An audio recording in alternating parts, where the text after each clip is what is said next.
उधर पश्चिमी मीडिया ने दावा किया कि ब्रिटेन यूक्रेन को आधुनिक टैंकों की नई खेप भेज सकता है। बताया जा रहा है कि ये टैंक जल्द जेलेंस्की की सेना को मिलेंगे ताकि यूक्रेन के सैनिक किसी भी सूरत में रूसी जवानों के आगे कमजोर न पड़े। पश्चिमी मीडिया के मुताबिक ब्रिटेन यूक्रेन को 10 चैलेंजर 2 टैंक दे सकता है। इस टैंक की गिनती घातक टैंकों में होती है। ब्रिटेन की सेना खुद इसका इस्तेमाल कर रही है।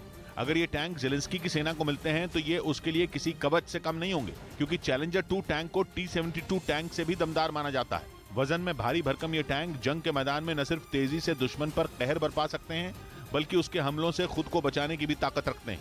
खबर है कि इसीलिए जेलेंस्की की सेना इन टैंकों का बेसब्री से इंतजार कर रही है। इस बीच राहुल गांधी के कौरवों और पांडवों पर दिए बयान पर बखेड़ा खड़ा हो गया और बीजेपी को उन पर हमला करने का मौका मिल गया। राहुल ने अपने बयान में आरएसएस की तुलना कौरवों से की, जिसके बाद विरोधी कहने लगे कि राहुल गांधी चुनाव से पहले असली मुद्दों से भटक गए हैं।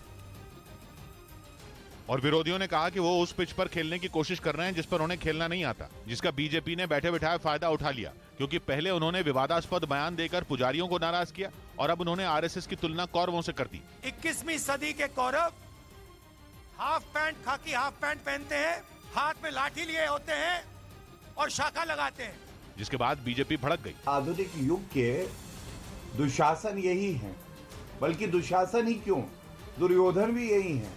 हरियाणा में राहुल गांधी की भारत जोड़ो यात्रा 2 चरण में हुई, जिससे कांग्रेस को जबरदस्त उम्मीदें हैं, क्योंकि कहा जा रहा था कि राहुल यात्रा में आम लोगों की बात करेंगे, जिससे बीजेपी कमजोर होगी। लेकिन उनके पिछले 2 बयानों ने बीजेपी को उनके खिलाफ बोलने का मौका दे दिया। उधर खबर है कि पाकिस्तान की कंगाली पर तरस खाकर सऊदी अरब उसे $5 बिलियन यानी भारतीय रुपयों में 40,000 करोड़ की आर्थिक मदद दे सकता है। पिछले दिनों ही पाकिस्तान के नए सेना प्रमुख आसिम मुनीर सऊदी अरब गए थे, जहां उन्होंने पाकिस्तान को आर्थिक संकट से निकालने के लिए सऊदी अरब के सामने झोली फैलाई थी। और माना जा रहा है कि उनका सऊदी अरब की सरकार के आगे गिड़गिड़ाना काम आ गया, क्योंकि सऊदी अरब ने संकेत दिए हैं कि वो पाकिस्तान की अर्थव्यवस्था को पटरी पर लाने के लिए उसे $5 बिलियन यानी भारतीय रुपयों में 40,000 करोड़ की आर्थिक मदद का ऐलान कर सकता है।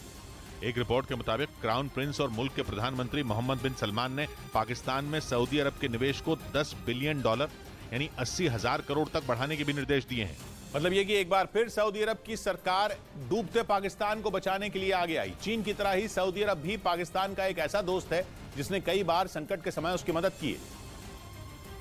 और इसी वजह से पिछले साल अप्रैल में सत्ता में आने के बाद पाकिस्तान के प्रधानमंत्री शहबाज शरीफ अपने पहले विदेश दौरे पर सऊदी अरब गए थे।